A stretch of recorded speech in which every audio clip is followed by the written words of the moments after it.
Fala galera, vocês estão bom? Josué aqui novamente e hoje vamos falar um pouco sobre as expectativas para o recém-anunciado Resident Evil Verônica, remake do aclamado Resident Evil Code Verônica, clássico lançado inicialmente para Dreamcast há exatos 27 anos, e porque ele pode ser uma revolução para a série aclamada da gloriosa Capcom. Desde já peço que deixe aquele like cavernoso, se inscrevam no canal e ativem o sininho para receberem as notificações. Antes de tudo, vamos voltar um pouco no tempo. O ano era 2000, o início de um novo milênio, e tínhamos acabado de terminar a trilogia clássica de Resident Evil.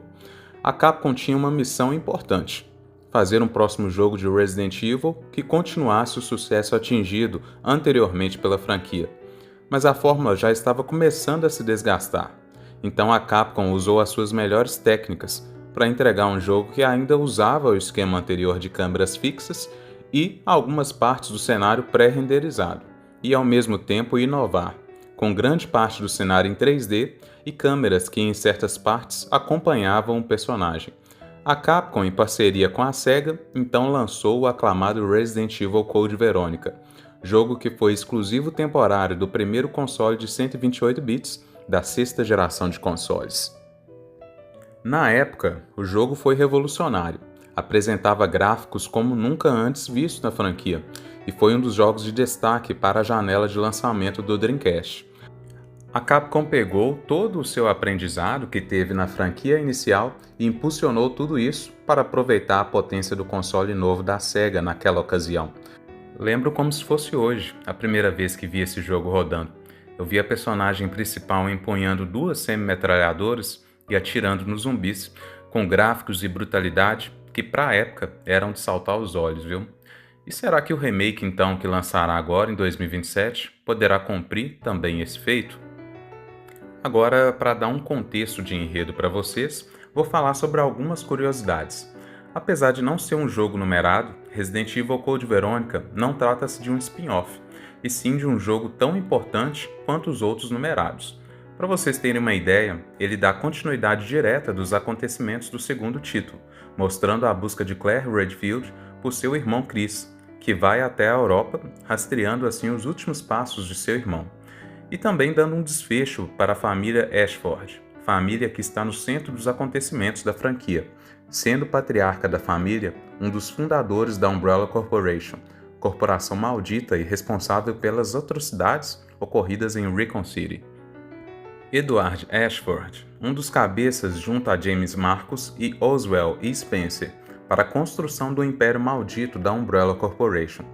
Esse aristocrata financiou grande parte dos estágios iniciais das pesquisas e tem uma história peculiar, envolvendo a sua família, uma das histórias mais sombrias da franquia, e que podemos conhecer um pouco nesse jogo. Veronica Ashford foi a matriarca da família, uma mulher marcada pela beleza, elegância e uma inteligência fora do comum.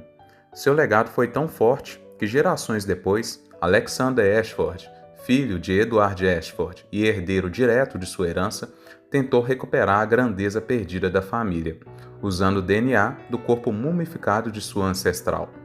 Assim nasceu o projeto codinome Verônica, uma experiência genética criada para gerar um herdeiro à altura da matriarca. O resultado foi o nascimento dos gêmeos Alfred e Alexia Ashford. Enquanto Alfred era apenas inteligente, Alexia representava tudo o que Alexander buscava, uma gênia capaz de restaurar o prestígio dos Ashfords. Alexia cresceu e se tornou uma das cientistas mais brilhantes trabalhando nos projetos da Umbrella Corporation. Quando chegou a hora de Alexia nomear o vírus que estava desenvolvendo, o nome parecia uma escolha óbvia: T-Verônica, vírus que tem base no progenitor vírus, assim como outros vírus da franquia, como o T-Vírus e o G-Vírus. O nome foi uma referência à matriarca, que simbolizava, para os Ashford, tudo que a família havia sido um dia. No fim, Verônica deixou de ser apenas uma figura nobre do passado, para se tornar o símbolo da obsessão, da vaidade e da destruição dos Ashfords.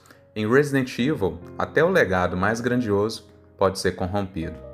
E essa é só uma das facetas que nos esperam nesse jogo. Temos também o retorno de um vilão aclamado da franquia, assim mostrando que Code Verônica chega a ser tão importante ou até mais do que um jogo numerado, como Resident Evil 4, por exemplo, que apesar de todo o sucesso e revolução que ele trouxe para o gameplay na franquia e no mundo dos jogos, o seu enredo não avançou e não teve tanto impacto na franquia, assim como Code Veronica teve.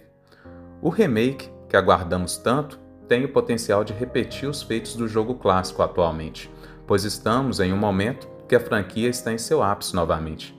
É como se estivéssemos em um déjà vu, assim como Resident Evil 3 fez um baita sucesso e foi aclamado em sua época, e logo depois tivemos o lançamento de Code Veronica, Resident Evil 9 Requiem também é um sucesso absoluto atual.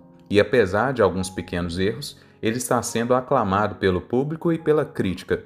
E além disso, a Capcom está em um dos seus melhores momentos de sua história, lançando sempre grandes jogos anualmente, e muitos deles concorrendo até a jogo do ano.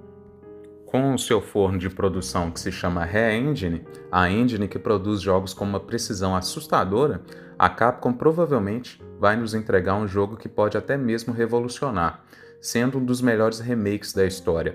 Ela já fez isso antes com Re 2 Remake, e segundo falas do produtor atual, Yoshiaki Hirabayashi, veterano dos remakes de Re 2 e Re 4, eles estão trabalhando para entregar algo no mais alto nível, que manterá as memórias dos fãs mais saudosistas e ao mesmo tempo reimaginará os eventos do jogo clássico, assim trazendo algo atual, moderno e altamente assustador. Não sei vocês, pessoal, mas eu não vejo a hora de poder me assustar e enfrentar hordas de zumbis novamente com Claire Redfield, aproveitando os gráficos de última geração e toda a expertise atual da Capcom, que já nos provou que sabe inovar tanto nos remakes quanto nos jogos novos da franquia. E vocês, o que vocês esperam desse novo jogo? Vai ser algo muito louco mesmo? Ou vai ser algo só bom e protocolar para preencher o calendário de lançamento da Capcom? Me contem aqui nos comentários, agradeço pelo apoio e a gente se vê na próxima. Até mais, pessoal!